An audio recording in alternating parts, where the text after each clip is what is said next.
Hello friends, എല്ലാവർക്കും നമസ്കാരം. അപ്പോൾ ഇന്നും ഞാനൊരു ബ്രേക്ക്ഫാസ്റ്റ് റെസിപ്പിയാണ് കാണിക്കുന്നത്. ഇന്ന് കാണിക്കുന്നത് ബ്രോക്കൺ വീറ്റില്ലേ, അത് വെച്ചിട്ടുള്ള ഒരു ഉപ്പുമാവാണ്. ഞാനിവിടെ ഉപയോഗിക്കുന്നത് എലൈറ്റിൻ്റെ ബ്രോക്കൺ വീറ്റാണ്. അപ്പം ഇത് ഈ ഒരു വലിപ്പമുള്ള തരിയാണ്. ഇതിലും ചെറിയ തരിയുള്ളത് കിട്ടും. അതൊക്കെ കഞ്ഞി വയ്ക്കാനൊക്കെ നല്ലതാണ്. അപ്പോൾ ഇച്ചിരി വലിപ്പം കൂടിയത് വേണം ഇതിനു വേണ്ടി എടുക്കാൻ. അപ്പോൾ ഇതിനാവശ്യമുള്ള സാധനങ്ങൾ കുറച്ച് ബീൻസ് അരിഞ്ഞെടുക്കുക, ഒരു തക്കാളി, പിന്നെ 2 സവാള, പച്ചമുളക്, കറിവേപ്പില. ഇത്രയാണ് ആദ്യം ആവശ്യമുള്ളത്. അപ്പം ഇത് ഉണ്ടാക്കുന്നതിന് മുമ്പായിട്ട് ആദ്യം തന്നെ ഒരു പാൻ വെച്ചിട്ട് ഈ എത്രയാണോ നമുക്ക് ആവശ്യം അത്ര എടുക്കുക. ഞാനിവിടെ ഒരു 1.5 കപ്പാണ് എടുക്കുന്നത്. അത്രയും നമ്മളൊന്ന് ജസ്റ്റ് ഒന്ന് ചൂടാക്കുക, വീറ്റൊന്ന് ചൂടാക്കുക. ചൂടാക്കിയതിന് ശേഷം ഇതൊന്ന് കഴുകിയെടുക്കണം. അപ്പോൾ കഴുകുമ്പോൾ കുറച്ച് ബുദ്ധിമുട്ടാണ്, ചെറിയ തരി ആയതുകൊണ്ട്. അപ്പം ഒന്ന് കെയർഫുള്ളായിട്ട് കഴുകി അതൊന്ന് മാറ്റി വെക്കുക. അപ്പോൾ ആദ്യം ഇതൊന്ന് വറുത്തെടുക്കാം. അപ്പോൾ ഈ ബ്രോക്കൺ വീറ്റ് ഇതിലേക്ക് ഇട്ടിട്ടൊന്ന് ജസ്റ്റ് ഒന്ന് വറുത്തെടുക്കാം.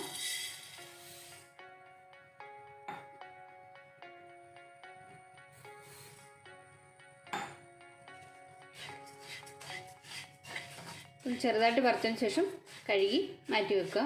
അപ്പോൾ കുട്ടികൾക്കൊക്കെ ഈ പനിയും ജലദോഷമൊക്കെ ഉള്ള സമയത്ത് ഈ വീറ്റിൻ്റെ കഞ്ഞി വെച്ച് കൊടുക്കുന്നത് വളരെ നല്ലതാണ് കേട്ടോ. ഇത് നമ്മൾ സാധാരണ കഞ്ഞി വയ്ക്കുന്ന പോലെ തന്നെ കഴുകി കുക്കറിലിട്ടിട്ട് കുറച്ച് വെള്ളം ഒഴിച്ച് വെച്ചാൽ മതി. അപ്പോൾ ഇതൊന്ന് വറുത്തെടുക്കാം. അപ്പോൾ ഇതൊന്ന് ചൂടായിട്ടുണ്ട്.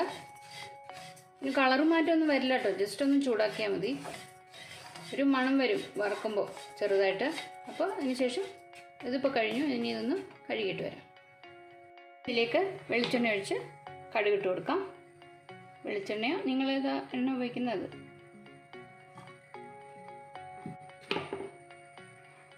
അപ്പോൾ കടുകിട്ട് കൊടുക്കാം.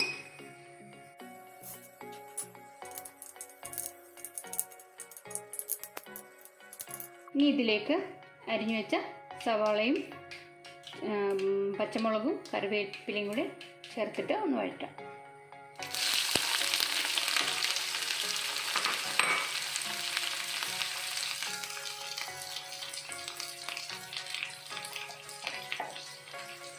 മഞ്ഞൾപ്പൊടി,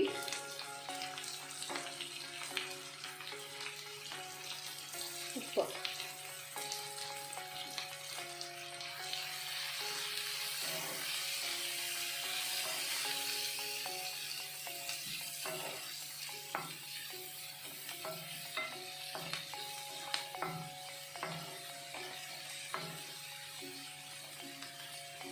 ഒരു 2 മിനിറ്റ് വഴറ്റിയ ശേഷം ഇതിലേക്ക് അരിഞ്ഞു വെച്ച ബീൻസ് ചേർക്കണം. എല്ലാം കൂടി ആദ്യം ഒരുമിച്ചല്ല, ഓരോന്നോരോന്നായിട്ട് ഇട്ട് കൊടുക്കാം.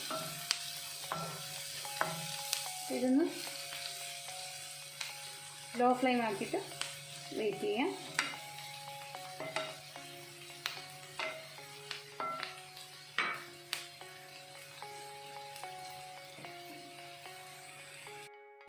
അപ്പോൾ ഇനി ഇതിലേക്ക് നിങ്ങൾക്ക് ഇഷ്ടമാണെങ്കിൽ കാഷ്യൂനട്ടോ കപ്പലണ്ടിയോ അല്ലെങ്കിൽ ഉണക്കമുന്തിരിയോ ഒക്കെ ചേർക്കാവുന്നതാണ്. ഞാനിവിടെ കുറച്ച് കാഷ്യൂനട്ട് എടുത്ത് വെച്ചിട്ടുണ്ട്, അതുകൂടി ഒന്ന് ചേർത്ത് വഴറ്റും.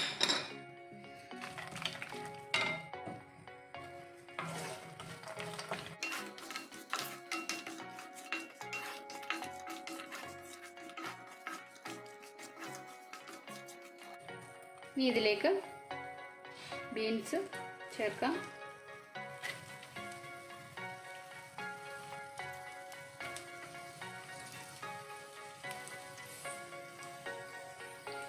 ആവശ്യത്തിനുള്ള ഉപ്പ്, ഓരോന്ന് ഇടുന്നതിന് ആവശ്യമുള്ള ഉപ്പ് ഇടാവുള്ളൂ.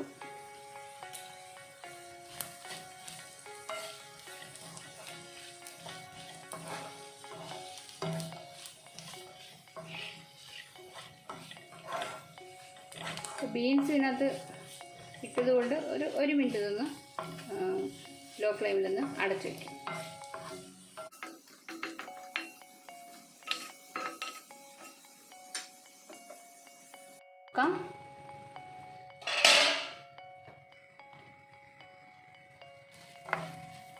ഇനി ഇതിലേക്ക് തക്കാളി ചേർക്കുക.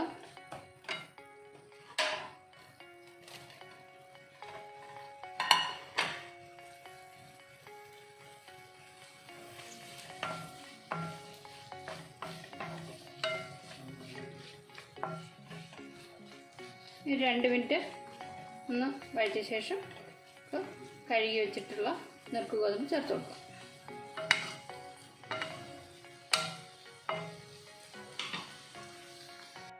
ഇനി ഇതിലേക്ക് നുറുക്ക് ഗോതമ്പ് ചേർത്തിട്ട് ഒന്ന് ഇളക്കാം.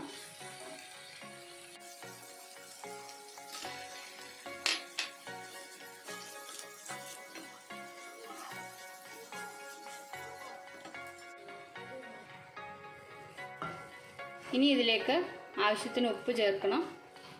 ഇതിലേക്ക് ആവശ്യത്തിന് വെള്ളം ഒഴിച്ചു കൊടുക്കാം.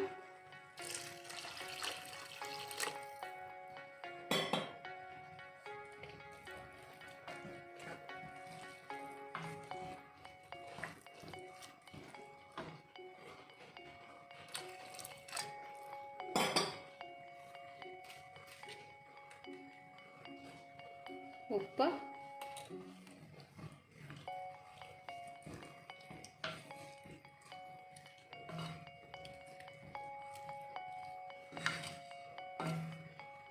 അടച്ചു വയ്ക്കണം. ഇടയ്ക്കൊന്ന് ചെക്ക് ചെയ്യണം ഇതിൽ വെള്ളം ആവശ്യത്തിനുണ്ടോ. അപ്പോൾ കൂടുതലാവില്ല. അപ്പം നിങ്ങൾക്ക് വെള്ളം കുറവാണെന്ന് തോന്നുവാണെങ്കിൽ കുറച്ചുകൂടെ ആഡ് ചെയ്തിട്ട് വീണ്ടും അടച്ചു വെക്കണം. അപ്പോൾ ഇതിന് വെള്ളം ഇത്ര മതി.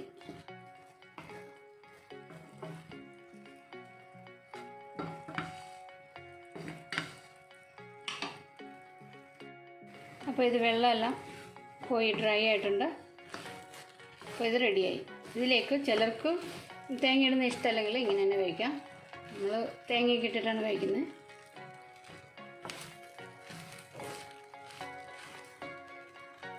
ഇനി ഇതിലേക്ക് തേങ്ങ ചേർക്കാം.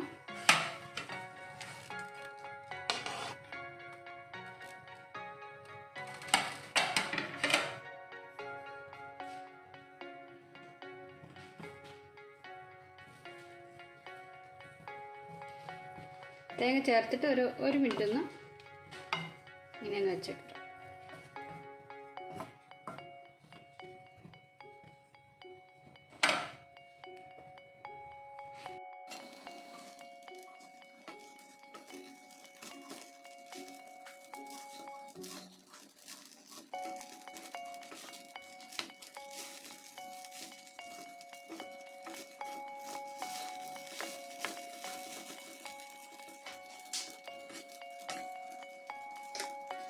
നമ്മുടെ നുറുക്ക് ഗോതമ്പ് അല്ലെങ്കിൽ ബ്രോക്കൺ വീറ്റിൻ്റെ ഉപ്പുമാവ് ഇവിടെ റെഡി ആയിട്ടുണ്ട്. ഇത് വളരെ ടേസ്റ്റിയാണ്. എല്ലാവരും ഒന്ന് ട്രൈ ചെയ്ത് നോക്കുക. അപ്പോൾ വീണ്ടും ഒരു വീഡിയോ ആയിട്ട് നമുക്ക് കാണാം. എല്ലാവരും ഒന്ന് ട്രൈ ചെയ്ത് നോക്കിയിട്ട് അഭിപ്രായം അറിയിക്കുമല്ലോ. വീണ്ടും കാണുന്നവരെ ബൈ ബൈ.